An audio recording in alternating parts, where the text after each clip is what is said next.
In today's video, I'm going to teach you how to fit the text onto one page in Microsoft Word, or in other words, how to shrink your Word document to just a single page. Let's say you finished writing a document, but when you go to print it, you notice that a few lines are spilling over onto a second page. That can look unprofessional, and it wastes paper. Fortunately, Word has a built-in feature that lets you automatically shrink everything so it fits neatly onto one page, without you needing to manually change every font size, margin, or spacing setting. First, open your document in Microsoft Word and make sure you can see everything you want to fit on that one page.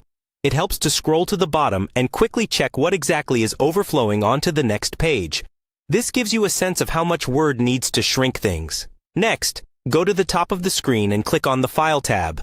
This will open the Backstage view where you see options like Save, Open, and so on.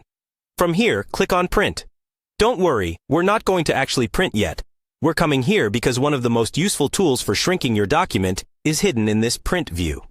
On the right side, you'll see a preview of your document showing how many pages it currently takes up.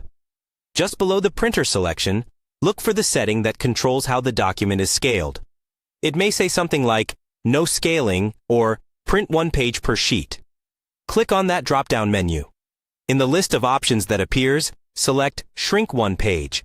The wording can vary slightly depending on your version of Word, but you're looking for the option that says it will shrink the document to fit one page. As soon as you select this, Word automatically reduces the overall scale of the document so that all the content fits onto a single page. You'll see the change immediately in the print preview. This can adjust things like font size and spacing proportionally, but it keeps your layout and formatting intact. Before you print, take a moment to check the preview. Make sure the text is still readable and that nothing important is cut off. If it looks too small, you may need to go back to the document and manually shorten some sections instead. Once you're happy with how it looks, you can go ahead and print, or simply close the print view and save your document with these settings in mind. And that's how you quickly and easily shrink a Word document so all your text fits onto one page.